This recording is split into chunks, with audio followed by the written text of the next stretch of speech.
నమస్తే, welcome to Suman TV. నేను మీ విష్ణు. ప్రస్తుతంతో పాటు ప్రముఖ stock market analyst and financial advisor Ramachandramurthy గారు ఉన్నారు. వారితో మాట్లాడదాం. సార్ నమస్తే. సార్ నమస్తే విష్ణు గారు. రామచంద్రమూర్తి గారు, ముందుగా మీకు 75వ స్వాతంత్ర దినోత్సవ శుభాకాంక్షలు. థ్యాంక్ యూ అండి, మీకు కూడా. ఈ సంవత్సరం ఆజాదీ కా అమృత్ మహోత్సవ్ వేడుకల్ని మనం జరుపుకోబోతున్నాం. ఆనాడు ఎంతో మంది మహనీయుల త్యాగాల ఫలితంగా ఇవాళ మనం ఇక్కడ ఇంతటి స్వేచ్ఛ వాయువుల్ని పీల్చుకుంటున్నాం. మరి ఆ మహనీయుల ఆ త్యాగాలు మనం అసలు ఏ విధంగా స్మరించుకోవాలి, మరి వారి నుంచి ఏం నేర్చుకోవాలంటారు? అసలు నిజంగా ఇవాళ చాలా మంచి టాపిక్ మాట్లాడుకుంటున్నామండి. సో ఇవాళ మనం ఈ భారతదేశంలో ఇంత స్వేచ్ఛగా బతుకుతున్నామంటే కేవలం వాళ్ళ యొక్క త్యాగ ఫలాలే. అవును. అండ్ మీరు ఇంకొకటి గమనిస్తే, ప్రపంచంలో ఎక్కడా నిజంగా ఇవాళ ప్రపంచంలో ఎక్కడా లేనంత స్వాతంత్రం భారతదేశంలోనే ఉంది. మన దేశంలోనే అంత స్వాతంత్రం ఉంది. ఫ్రీగా మనం మాట్లాడుకోగలం, గట్టిగా ఎవరి గురించి నెగిటివ్గా కానీ పాజిటివ్గా కానీ ఏమన్నా చెప్పగలం. మీరు బయట ఎక్కడైనా చూడండి, మీరు ఇక్కడ ఉన్నంత ఫ్రీడమ్ ఎక్కడా లేదు. నిజంగా భారతదేశంలో పుట్టాలన్న అదృష్టం ఉండాలి. అయితే మనం ఈ బ్రిటిష్ వాళ్ళు మనని పరిపాలించారు అన్న దానికి కొంచెం ఇంకా వెనక్కి వెళ్తే, అసలు ఎందుకు వాళ్ళు వచ్చారు? మనం రత్నాల గర్భ మన దేశం, రత్న గర్భ భారతదేశం. అంటే వజ్ర వైడూర్యాలు రోడ్ల మీద పోసి అమ్మారు భారతదేశాన్ని. అంటే అంత ఉచ్చ స్థితిలో ఉన్నాం మనం. మన పూర్వీకులు అంత ఉచ్చ స్థితి చూసి, అసలు వాళ్ళందరికీ ఓనమాలు రానప్పుడే మనము ఉచ్చస్థితిలో కావ్యాలు రాసేసి, సంస్కృతంలో ఎన్నో కావ్యాలు గ్రంథాలు రాసిన మనిషిలో మన వారసత్వం మనకుంది. అవును. దానివల్ల వాళ్ళు ఇంత ఉంది అని సంపదని దీన్ని కొల్లకూడదామని చెప్పేసి ఫస్ట్ ఆ ఇబ్రహీం లోడి ముస్లిమ్స్ వీళ్ళు కూడా దండయాత్రలు చేసి ఒక 20 సార్లు ఓడిపోయి మళ్ళీ వచ్చినప్పుడల్లా తీసుకొని, అంటే మనకి అంత సంపదని మనకి ఉండేది. అవును, ఈ భారతదేశంలో ఉండేది. అయితే ఏంటంటే మనకి అలాంటి సంపదని చాలా కోల్పోయాం. అలాగే మానసికంగా ఎంతో మంది నష్టపోయాం. ఈ 300 సంవత్సరాల బ్రిటిష్ పాలన అంటే మామూలుగా విషయం కాదు. సో ఎంతో మంది నిజంగా వాళ్ళ జీవితాలు అర్పించేసి మనకి ఇచ్చారు. కాబట్టి ఈ స్వాతంత్రాన్ని మనం చాలా స్మాల్ థింగ్ కాదు. ఇది మనం గుర్తుపెట్టుకోవాల్సింది. ఇది ఎన్నో సంవత్సరాల పాటు కొన్ని లక్షల మంది వాళ్ళ ప్రాణాలను త్యాగం చేసి ఇవాళ మన భూమిని, మన నేలను మనకు అందించి వెళ్ళారు. అయితే ఇక్కడ వాళ్ళని స్మరించుకుంటూ రెండో పాయింట్ కూడా ఏంటంటే, వాళ్ళు ఎందుకు అంత త్యాగం చేశారు, ఆ త్యాగానికి ఫలితం మన గ్రోత్ గురించి, మన యొక్క సంతోషం గురించి, రాబోయే తరాలు బాగుండాలి అనే ఒక సంకల్పంతో వాళ్ళు ఉన్నారు. ఇప్పుడు మనం కూడా ఏం చేయాలి? మనం వాళ్ళని స్మరించుకోవటం ఎంత ఇంపార్టెంటో ఆశయాలను మనం కూడా కొనసాగించాలి. అలాగే మన రాబోయే తరాలకు కూడా మనం ఆ వారసత్వం అందించాలి. అది మన యొక్క బాధ్యత. అంటే మనం ఎలా ఉండాలంటే చాలా సుఖ సంతోషాలతో ఉండాలి. మనం ఐకమత్యంతో మెయిన్ ఇక్కడ ఏంటంటే ఎందుకు సాధించగలిగామంటే ఈ ఒక్క ఐకమత్యం అనే భావనే. అంతకుముందు ఏంటంటే ఇండియా మొత్తం ఈ రాజ్యాలకు విడిపోయి ఉండేది. ఒకరికొకళ్ళు ఏమయ్యారంటే శత్రువులుగా ఉండేవాళ్ళు. ఈ బ్రిటిష్ వాళ్ళు వచ్చిన తర్వాత మనకు వచ్చిన మెయిన్ ఉపకారం ఏం చేశారంటే మనలో మన ఐకమత్యాన్ని ప్రబోధించారు. మనం అందరం ఒక దగ్గరికి రావాలి, ఒక దాటికి చేరుకోవాలి. ఈ పండగలు కూడా ఈ మధ్య కాలంలోనే వాళ్ళ టైంలోనే మన యొక్క స్వతంత్ర వీరులు కలవటానికి అని చెప్పి ఈ పండగలన్నీ తీసుకొచ్చారు. ఈ ఈవెంట్స్ అన్ని తీసుకొచ్చారు.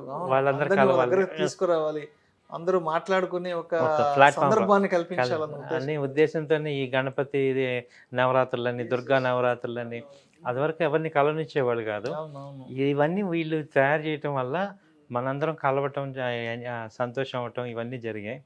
సో ఇప్పుడు ఆ స్వాతంత్రాన్ని మనం ఇలా కాపాడుకోవటం అనేది ఈ యొక్క ఐకమత్యం ద్వారా మనకి ఎక్కువగా మెయిన్ యూనిటీగా ఉండటం వల్ల వచ్చింది ఇది. రైట్. అయితే రామచంద్రమూర్తి గారు, 75 సంవత్సరాలకి పూర్వం ఆ మహనీయులందరూ కూడా ఈ భూమి కోసం, ఈ నేల కోసం వాళ్ళు పోరాడి మనందరికీ స్వాతంత్ర్యాన్ని తీసుకొచ్చారు. మరి ఇప్పుడున్న ఈ పరిస్థితుల్లో మనం ఎటువంటి స్వాతంత్ర్యాన్ని సంపాదించుకోవాలి, ఎటువంటి స్వాతంత్ర్యం కోసం మనం ఇప్పుడు పోరాడాలి అంటారు? చాలా ఇంపార్టెంట్ క్వశ్చన్ అడిగారు సార్. వాళ్ళ కన్న కలలు మనం బాగుండాలని, మనం సంతోషంగా ఉండాలని. సో మనకి ఫ్రీడమ్ ఇవాళ మనందరం ఓకే, మనకి ల్యాండ్ గురించి పోట్లాడడం ఫ్రీడమ్ వచ్చింది. కానీ ఇండివిజువల్గా మీరు ఒకసారి గుండె మీద చేసుకోండి, మీరు ఫైనాన్షియల్ ఫ్రీడమ్ ఉన్నారా? ఇక్కడ కావాల్సింది ఇవాళ ప్రతి మనిషికి ఫైనాన్షియల్ ఫ్రీడమ్ అనే ఉందా? ఇవాళ మనం పోరాడాల్సిందంతా కూడా ఈ ఫైనాన్షియల్ ఫ్రీడమ్ గురించే. ఆర్థిక స్వాతంత్ర్యం లేదంటే ఆర్థిక స్వేచ్ఛ కోసం ఓకే. ఈ ఆర్థిక స్వేచ్ఛ ఏమవుతుందంటే అసలు మనము అసలు ఎవరిని చూసినా కానీ వాళ్ళు ఎంత సంపాదించినా నెలకి ₹1,00,000 వచ్చినా కూడా టెన్షన్గానే ఉన్నారు. అవును. ఆయన ఒకళ్ళిద్దరు పిల్లలు పెంచడానికి కింద మీద అయిపోతున్నారు. అదే మన పేరెంట్స్ వాళ్ళ పేరెంట్స్ చూసుకుంటే వాళ్ళకు వచ్చే శాలరీలో 10 మందిని 15 మందిని పోషించారు. ఆ రోజుల్లో పోషించారు వాళ్ళు. నిజంగా సార్ చాలా చక్కని పాయింట్ తీసుకొచ్చారు. ఎందుకంటే ఆ రోజుల్లో పెద్దవాళ్ళు 2,000 3,000 జీతంతో కూడా ఇంట్లో 2-3 పిల్లల్ని పెంచి పెద్ద చేశారు. ఇవాళ నెలకి 1,00,000 2,00,000 వస్తున్న సంవత్సరానికి 20-30 లక్షల రూపాయల భారీ ప్యాకేజీలు తీసుకుంటున్నా సరే ఒక బిడ్డని చూడలేము, సాకడానికి, ఒక బిడ్డని పైకి తీసుకురావడానికి కూడా ఇవాళ ఆలోచిస్తున్నారు. ఏంటి దీనికి కారణం అని ఆలోచిస్తే వచ్చిన పాయింట్ ఏంటంటే సార్, ఇప్పుడు మనకేంటంటే ఇప్పుడు ఎంత సంపాదించినా ఇక్కడ సరిపోవట్లేదు. ఎందుకు సరిపోవట్లేదు అంటే మనకి అంతకు ముందుకి ఇక్కడికి మన జనరేషన్లో ఒక కల్చర్ ఒకటి వెస్ట్రన్ కల్చర్లో రాంగ్ కాన్సెప్ట్ ఇన్కల్కేట్ అయిపోయింది. అదేంటంటే స్పెండింగ్ హ్యాబిట్స్. మనది భారతదేశం ఎప్పుడు సేవింగ్ కంట్రీ. మనం సేవింగ్ కంట్రీ. మనకి ఏంటంటే మన గోల్స్ మనకు క్లియర్గా ఉండేవి. ఇప్పుడు ఈ వెస్ట్రన్ కల్చర్లో ఏమవుతుందంటే వాళ్ళకి ఏంటంటే మనీ ఎర్న్ చేయటం, స్పెండ్ చేయటమే, తర్వాత గోల్ లేదు వాళ్ళకి. సేవింగ్, ఇన్వెస్ట్మెంట్ ఇదంతా లేదు. వాళ్ళకి ఏంటంటే ఎంతకీ కూడా ఇప్పుడు ఏం గడుపుతున్నాం, ఇప్పుడు ఎలా గడుపుతున్నాం అనేది వాళ్ళకి ఇంపార్టెంట్. ఏదో ఈ క్షణంలోనే ఎంజాయ్ చేసేయాలి, ఇప్పుడు ఎలా గడుపుతున్నాం. మనకి భారతదేశంలో మనకేంటంటే మీరు ఏ పండుగ చేసుకోండి, ఏ వ్రతం చేసుకోండి, మనకి అందులో ఒక ఫస్ట్ పాయింటే చెప్తారు ఎందుకు చేసుకుంటున్నాం అని. దానిలో మనకి 4 పాయింట్స్ క్లియర్గా చెప్పేస్తున్నారు. ధర్మ, అర్థ, కామ, మోక్ష. ఈ 4 మీకు అర్థమైతే మన భారతదేశ ఫిలాసఫీ అర్థమైపోద్ది. మనం దాని తగ్గట్టుగా ఉంటాం. మన ధర్మం ఏంటో మనకు బాధపడుతుంది. ఇప్పుడు మీరేంటి ధర్మంగా ఏదైనా సంపాదించండి, ముందు ధర్మంగా ఉండాలి. దాంతో అర్థం అంటే డబ్బు సంపాదించుకోండి, దాంతో మీ కోరికలు తీర్చుకోండి. కామాలంటే కోరికలు, ఏ కోరికైనా పాజిటివ్. కోరికలు తీర్చుకోవటంతో ఎండ్ అయిపోవాలా. 4వ పాయింట్ మోక్షం ఉంది మనకి. వాళ్ళకి లేనిది మనకున్నది ఏంటంటే మోక్షం అనేది మనకు ఒకటి ఉంది. అంటే మనకి భగవంతుడు ఉన్నాడు, మనం ఆత్మ, మనం పరమాత్మలో కలవటం, ఈ డెత్, ఇవన్నీ తోటి వారికి హెల్ప్ చేయటం. మన కాన్సెప్ట్ అతిథి దేవోభవ అనేది మన కాన్సెప్ట్. అంటే మనం ఎవరికైనా వచ్చిన వాళ్ళకి భోజనం పెట్టి పంపించాలి. అంతకుముందు ఇది చాలా ఉండేది. అతిథి రాకుండా భోజనం చేసేవాళ్ళు కాదు. ఇప్పుడు నీకు ఎవరికైనా పెట్టాలంటే నీ దగ్గర ఉండాలి కదా. సో అంతకుముందు అలా ఉండేది. మనకంతా కూడా సేవింగ్ కంట్రీ ఇది. ఇప్పుడు ఏమైందంటే స్పెండింగ్ కంట్రీ అయిపోయింది. అంటే ఒక కారు కొంటే ఇప్పుడు అది సరిపోవట్లేదు, మళ్ళీ ఇంకో కారు, పెద్ద కారు కావాల్సి వచ్చింది. అంటే ఇవన్నీ కూడా ఈ డెట్స్ తీసుకోవటం అనేది అలవాటు అయిపోయి, ఎప్పుడైతే మీరు డెట్స్లో ఉంటారో, అప్పులో ఉంటామో, ఆ అప్పులు ఇవ్వటం అలవాటు అయిపోవటం, అది తీసుకోవటం వల్ల ఏమవుతుందంటే మీరు మొత్తం స్లావరీ అయిపోయింది. అయితే మీరు ఇప్పుడు ఈ మాట చెప్తున్నారు కాబట్టి చాలామందికి చెప్తుంటాం, రే సంపాదించుకునేది కొంత దాచిపెట్టుకో, ఏదైనా సేవింగ్స్ చేసుకోరా అంటే, సంపాదించేది ఎంజాయ్ చేయడానికి, సంపాదించేది ఖర్చు పెట్టడానికి అంటారు కదా. సంపాదించేది ఖర్చు పెట్టడానికా లేదంటే దాచిపెట్టుకొని బాగుపడడానికి అంటారా? ఇది చాలా పాయింట్ సార్, ఇంపార్టెంట్ పాయింట్. మనం సంపాదించేది డబ్బు చాలా ఇంపార్టెంట్. మనం సంపాదించేది దేనికంటే మనం ఆనందంగా ఉండటానికి. ఆనందం ఎక్కడుంది అది ఫస్ట్ అర్థం చేసుకుంటే, ఆనందం ఎక్కడుందంటే ఆనందం స్పెండింగ్లో లేదు. ఆ డబ్బుని మన వాళ్ళతో గడపటంలో ఉంది. ఇప్పుడు తల్లిదండ్రులతో కానీ, భార్య పిల్లలతో కానీ ఇవాళ గడిపే వాళ్ళు తక్కువైపోతున్నాం. ఇప్పుడు నువ్వు డబ్బు సంపాదిస్తున్నావు దేనికోసం? ఇంట్లో ఎన్విరాన్మెంట్ సరిగ్గా ఉండదు. ఇప్పుడు పేరెంట్స్ ఓల్డ్ ఏజ్ హోమ్లో ఉంటాం, పిల్లలు ఏమో హాస్టల్లో ఉంటారు, లక్షలు సంపాదిస్తున్నాం. ఇప్పుడు ఎప్పుడు పరిగెడుతూ ఉంటున్నాం. ఇప్పుడు ఆ హాస్టల్ బిల్స్ అంత అయిపోతుంటే ఇటేమో ఓల్డ్ ఏజ్ హోమ్స్ అవుతాయి. ఇంటికి వస్తే మాట్లాడే వాళ్ళు ఉంటారు. ఈ యొక్క దీనివల్ల ఇంకా నెగిటివ్ థాట్ ఏమొస్తుందంటే డిప్రెషన్స్ వచ్చేస్తున్నాయి. ఏమాత్రం అటు ఇటైనా సూసైడ్ చేసేసుకుంటున్నాం. మొన్న మీరు చూస్తుంటారు చాలా మంది సెలబ్రిటీస్ కానీ జరుగుతున్నాయి. చాలా మంది ఎందుకు అవుతున్నాం మానసిక స్థైర్యాన్ని కోల్పోతున్నాం. చిన్న చిన్న ఎమోషన్స్ కి ఆత్మహత్య అది అయిపోతున్నాయి. లేదంటే ఏమవుతున్నారు, పిల్లలందరూ కూడా రాంగ్ ట్రాక్లోకి వెళ్ళిపోతున్నారు. ఈ లవ్స్ అని ఇవన్నీ ఇలా రాంగ్ ట్రాక్లోకి ఎందుకంటే పెద్దవాళ్ళు ఇంట్లో లేకపోవటం వల్ల, పట్టించుకునే వాళ్ళు లేకపోవటం వల్ల ఇబ్బంది అయిపోతారు. మళ్ళీ ఇప్పుడు మన భారతదేశంలో ఇవన్నీ నెగిటివ్లు అయినా కానీ నాకేమనిపిస్తుంది అంటే ఒక పాజిటివ్ ఏంటంటే మనకున్న కర్మభూమిలో ఉన్న అడ్వాంటేజ్. ఇప్పుడు ఒక షర్ట్ ఉంది సార్, మనం షర్ట్ వేసుకున్నాం, దానికి డస్ట్ అంటింది అనుకోండి, ఒకసారి దులపంగానే ఎలా అయితే పోతుందో మన భారతదేశంలో ప్రతి మనిషికి కూడా ఏదో ఒక ఏజ్లో ఎవరో ఒకళ్ళ మాటలు వింటమో వాటి ద్వారా ఏమవుతామంటే మళ్ళీ ఒకసారి ఆయన దులుపుకుంటే డస్ట్ అంతా పోయి మళ్ళీ నార్మల్ అవటమే. అంటే ఇక్కడ అంతా సెట్ చేసి ఉంది ప్రిన్సిపల్. నువ్వు 20 ఏళ్లలో ఎగురుతావు, 30 కల్లా నార్మల్ అయిపోవాలి. అవ్వలేదు, లేకపోతే 35 కన్నా అవ్వాల్సిందే. సో ఎప్పుడో ఒక టైంలో మనకున్న అడ్వాంటేజ్ అది రియలైజ్ అవుతాం. సో అందుకని ఏంటంటే నేను ఈ స్పెండింగ్ ఇవ్వాలి అన్న మనిషే మళ్ళీ ఒక 5 సంవత్సరాలు పోయాక అర్థమయ్యి ఇది స్పెండింగ్ ఓవర్ అయిపోయింది మనకి కాదని. ఇక తెలుసుకొని లేని వాళ్ళు ఇక ఎక్స్ట్రీమ్ కేసెస్. సో ఇప్పుడు ఈ ఫైనాన్షియల్ ఫ్రీడమ్ అనే టాపిక్ వచ్చింది కాబట్టి ఇప్పుడు చెప్పటం ఈజీయే, చేయటం ఏంటి అసలు ఫైనాన్షియల్ ఫ్రీడమ్ అసలు అంటే ఫైనాన్షియల్ ఫ్రీడమ్ అంటే ఏంటంటే దీనిలో 3 పాయింట్లు ఉన్నాయి సార్. ఒక్కటి ఏంటంటే everyone is working for money. అవును, అందరం డబ్బు కోసం పని చేస్తున్నాం. ఏ పనైనా చేయండి, ఆ డబ్బు కోసమే మనం ఇంట్లో విదేశాలకు వెళ్తున్నారు, పిల్లల్ని వదిలేసి వెళ్ళే వాళ్ళు ఉన్నారు, లేకపోతే వేరే ఊళ్ళకి వెళ్ళే వాళ్ళు ఉన్నారు, ఇంట్లో వేరే చోటకి వెళ్ళి అందరం డబ్బు కోసమే పనిచేస్తున్నాం. రెండో పాయింట్ ఏంటంటే no work no money, no pain no gain లాగా. నో పెయిన్ నో గెయిన్ అంటే no work no money. Suppose నీకు ఏదైనా యాక్సిడెంట్ అయింది, ఎవరు ఇవ్వలేరు, ఎవరు. అలాగే మీకు ఏదైనా ప్రాబ్లం వచ్చి ఆగారు, మీరు వర్క్ చేయలేదు, డబ్బు రాదు.